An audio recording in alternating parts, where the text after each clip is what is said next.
So the last hybridization which we have to do is sp hybridization. The example which we are doing is C2H2 ethyne or acetyl. Okay. So carbon is again this the ground state. I'm not repeating my information. To form 4 bonds, it has to come to the excited state which happens during bonding. Remember, I have skipped 1s, which is this. I have just shown the valence shell configuration.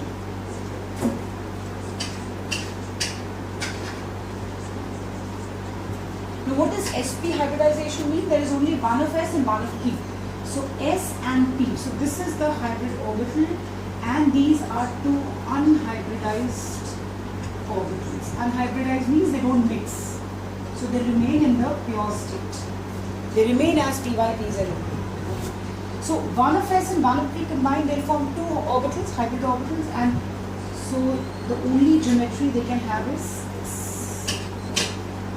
This is what an sp hybrid orbital looks like.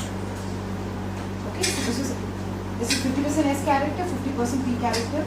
You can see the 2 lobes are exactly identical in energy and shape. So complete mixing of the S and P has happened. So let's try to fit in this example of acetyl. Now what is the first thing I taught you to do? First draw the structure. Count the number of sigma bonds. Step 2. For each carbon. So each carbon forms 2 sigma bonds. For formation of 2 sigma, I need 2 hybrid orbitals. And that is sp. So that established. Okay. So this is one carbon which is sp hybridized. There's another carbon which will also be sp hybridized. So and there is obviously one hydrogen. So this is carbon. So both these hybrid orbitals have 1 electron each. Remember, I have not spoken anything about those unhybridized orbitals yet. Okay. Now this carbon forms 1 sigma bond with hydrogen. So 1 hydrogen. Overlap, this is called overlap, head-on overlap, sigma bond form. So we are still using some bits and parts of VBT. Hybridization is based on the VBT only. So overlap to this. Okay. Now between these 2 carbons, there is also 1 sigma bond, and because sigma bond can be formed only by hybrid orbitals, I show my bonding like this.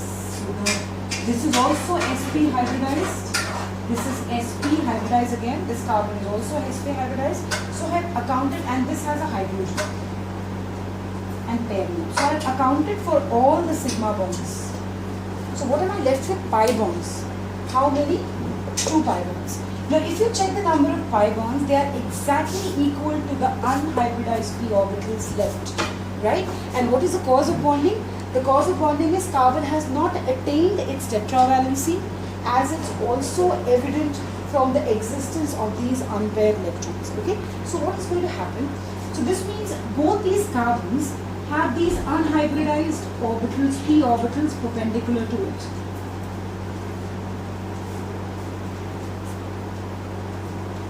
I'm showing them by broken lines so that you see they're perpendicular to the.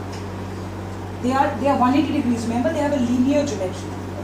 And both these have 1 electron each. I'm just showing opposite spins so that in your mind you can figure out how bonding might be happening. Now, to form a pi bond, what kind of overlap was pi bond? Sideways overlap. And you see, these are the unhybridized p orbital, and there's no way they can have a head-on overlap. So what do? They overlap sideways. This is how I show sideways overlap. Got it? So this is how pi bonds are formed. So sigma bonds are formed by the sp hybrid orbitals on each carbon. The remaining unhybridized p orbital, they have to pair their electrons up.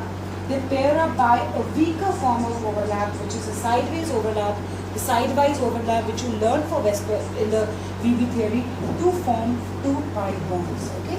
And what is the geometry? Geometry is linear bond angle 180 degree. So this means if I'm looking at Vesper, what kind of molecules am I looking at? I'm looking at all AB2 kind of molecules.